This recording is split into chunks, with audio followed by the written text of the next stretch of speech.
바로 시작해도 될까요? 장관님, 그 총선 출마설에 계속 무게가 실리고 있는데 이에 대해서 좀 한 말씀 부탁드립니다. 질문을 많이 하시는 건 이해하는데요. 제가 그거에 관해서는 충분히 말씀드렸다고 생각합니다. 오늘 더 드릴 말씀이 없네요. 여당에서도 출마 의견 좀 전달했다는 얘기 나오는데 이 부분에 대해서도 말씀 부탁드립니다. 제가 특별히 들은 얘기는 없습니다. 어제 말씀하신 중요한 일이라는 게 어떤 일일까요? 이런 일입니다. 오늘 저희가 하고 있는 일들이요. 대전에서 하고 있는 여러 가지 일들, 외국인의 우수 과학 인재를 유치하는 거라든가, 그리고 외국인 노동자들이 한글을 제대로 배우고 한국어를 제대로 습득해서 우리 국민과 잘 살아갈 수 있는 기초를 만드는 것, 이런 거 중요하지 않겠습니까? 오늘 그래도 센터 방문 목적 다시 한 번만 말씀 부탁드릴게요. 제가 사실 오늘 카이스트나 우리 CBT 센터를 가기 위해서 대전에 왔는데요. 이 대전이 대한민국 과학기술 발전의 상징과 희망이 된 거는 1970년대 초반부터입니다. 제가 그 즈음에 태어났는데요. 그 무렵에 태어난 분들은 어릴 때 희망이 대부분 과학자가 되는 거였거든요. 그런 분위기가 있었어요. 그때 우리 부모님들은 우리가 훌륭한 과학자가 돼서 이 대덕이나 카이스트가 있는 이 대전에 살기를 바라셨습니다. 대전은 그런 곳이죠. 우리나라 이 과학기술의 발전은 그 당시에 있었던 공직자들의 해안과 과학기술에 대한 추진력, 그리고 지금 말씀드린 우리 부모님들이 자기 자식들을 훌륭한 과학자로 만들어서 대한민국 발전에 기여하게 하고 싶어 하셨던 그 열망, 그리고 대전에 계시는 그 당시부터 지금까지 열심히 하고 계시는 젊은 과학자들의 헌신적인 열정 때문이었다고 생각합니다. 그런데 과학 인재들의 요람인 대전이 지금 큰 도전을 맞고 있고 그걸 헤쳐나가고 계십니다. 인구 구조가 바뀌었고, 인구 구조가 바뀐 문제는 굳이 노동 현장의 문제가 아니라 과학 인재들, 인력들의 구조에도 큰 변화를 갖고 오고 있습니다. 여러분 잘 모르실지 모르지만 카이스트는 한 11,000명 정도의 학생이 계시는데요. 그 중에 지금 1,500명 정도가 외국인 연구자들입니다. 그러니까 앞으로 이 추세는 더 강화될 것이고, 그리고 외국인 연구자들의 늘어나는 추세는 선진국 어디나 마찬가지일 겁니다. 그러니까 그 준비를 해야 하는 것이죠. 이 외국인 연구자들은 대단한 수준에 가진 연구자들이시고요. 이런 분들 없이는 대한민국 과학기술의 미래는 없습니다. 그런 차원에서 우리가 여기서 하고 싶어 하는 것은 어떤 것이냐면, 그런 보석 같은 외국인 과학기술 인재들이 비자에 대한 불안감, 미래에 관한 불안감 때문에 다른 나라로 떠나시지 않고 편안하게 계속 여기서 연구하고 대한민국에 계속 기여하실 수 있도록 비자 정책을 파격적으로 바꾸는 겁니다. 그런 차원을 설명드리기 위해서 제가 현장 얘기를 들으러 온 것이고요.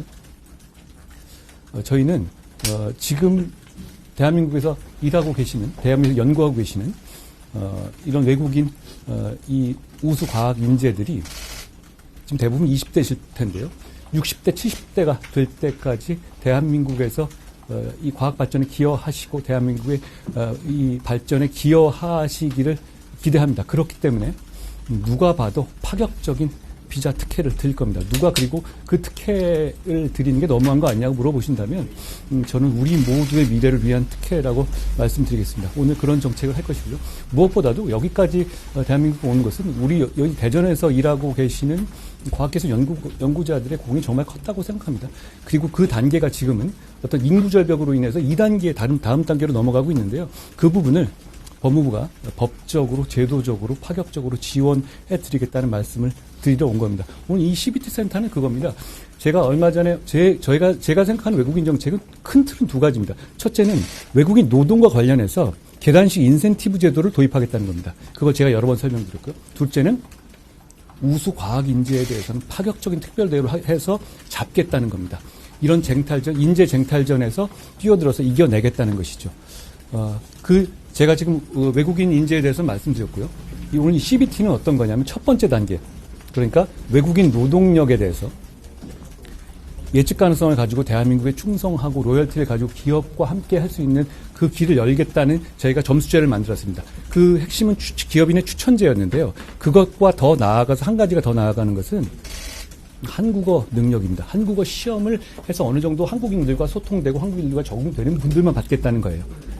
그런데 그 툴은 이런 시험 제도가 잘 갖춰져 있어야 합니다. 대한민국의 두 번째로 오늘 이 대전에 CBT 한국어 시험센터가 개소됩니다. 이 상황을 점검하러 온 겁니다. 네. 그리고 이민청 이 얘기는 별로 안 듣고 싶었죠, 근데. 듣고 싶어요. 네, 말씀하세요. 네, 이민청 준비단 출범이 1년 정도 됐는데 이제 연내까지 좀 구체적인 설립 계획이 나올까요? 예, 제가 지금 정확하게 말씀드리면 출입국 이민관리청입니다. 이민을 무분별하게 받겠다는 뜻이 아닙니다. 불법 체류를 정확하고 강력하게 단속하고 이런 외국인의 어떤 전체적인 전국토라든가 미래를 감안한 이런 그 외국인의 생활이라든가 그로 인해서 내국인이 피해를 받는 부분을 방지하고 이런 모든 정책적인 것을 이 관장할 컨트롤 타워를 만들겠다는 것이죠. 전에 제가 한번 설명드린 것처럼 다부처 파견 연합군 방식의 이 출입국 이민관리청을 법안을 준비하고 지금 설명 중입니다. 적절한 시기가 되면 제가 법안을 발의할 수 있도록 하겠습니다. 이거는 이렇게 생각해 주시면 될 것 같습니다. 출입국 이민관리청은 출입국 이민관리청 정책을 제대로 할 필요가 있느냐 아니냐 이 문제에 대한 답은 이미 나와 있다고 생각합니다. 그렇다면 이런 청은 필요합니다.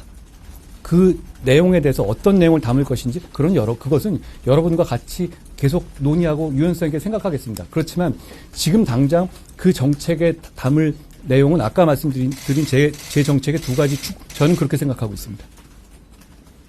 네, 질문 드리겠습니다. 해도 됩니다. 최근에 대구 방문하신 것 관련해서 안민석 의원은 주말에 방문했다. 강서로 의원은 설레였냐라고 비꼬는 듯한 발언을 했는데요. 여기에 대한 입장이 있으신가요? 금요일 밤에 동대구역에 계셨던 대구 시민들은 다 저보다 바쁘고 귀한 시간이셨을 겁니다. 거기 줄 서 계셨던 분들은요. 서울 가서 논술 시험 보려 가는 수험생들, 그리고 군대 휴가 받아 내려오신 분들, 그리고 열심히 일하다가 본가에 오신 분들, 그리고 거기서 일하시던 환경미화 하시던 여사님들, 다들 굉장히 귀한 시간이셨을 겁니다. 당연히 거기 계신 분들 시간이 제 시간보다 덜 귀할 리가 없어요. 그리고 그렇게 선의로 계신 분들과 에게 제가 별거 아닌 성의를 보이는 건 당연한 것이고요. 저는 일정 끝났으니까 기차 끊기면 버스 타고 가면 되지 않습니까? 별거 아닙니다. 그렇게까지 말씀하실 건 아니라고 생각합니다. 저 민주당에서 검사 탄핵 계속 추진한다는 입장인데 이거에 대해서도 한 말씀 부탁드립니다. 꼭 검사 탄핵의 문제가 아니라 지금 누구는 대통령 탄핵도 얘기하던데요.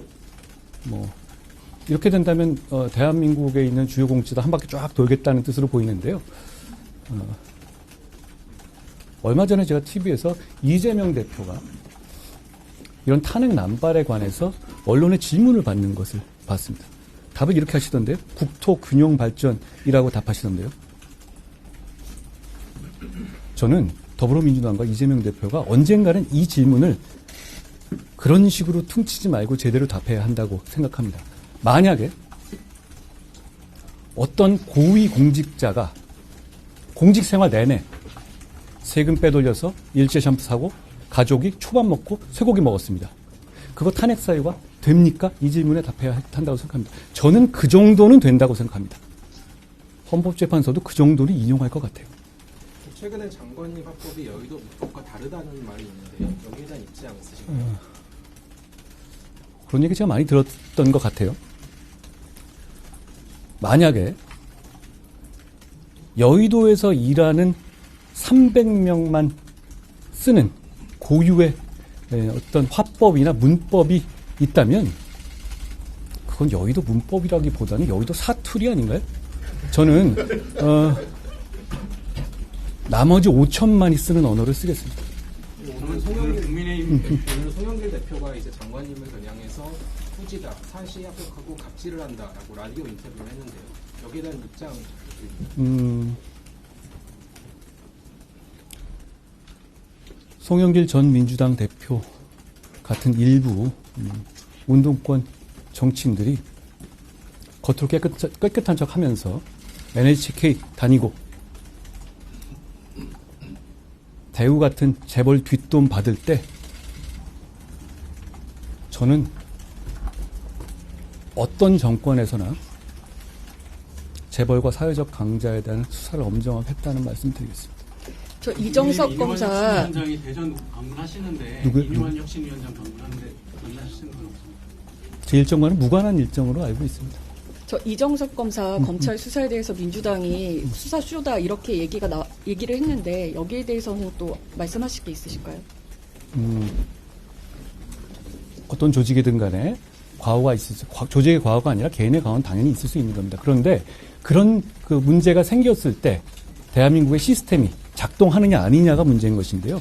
저는 엄정하게 시스템이 작동하고 있다고 생각합니다. 이 법 앞에 예외는 없습니다. 장관님 일정이 되셔서 더 해도 됩니다. 올해 많이 오셨는데. 이준석 대표가 당개혁 동참하는 장관이 동지될 수 있다고 발언을 하셨는데 이에 대한 입장도 혹시 있으시면 말씀해 주세요. 저에 대해서 말씀해 주신 분이 굉장히 많으니까요. 제가 그 하나하나 제가 뭐 말씀드리는 건 오히려 적절하지 않은 것 같아요.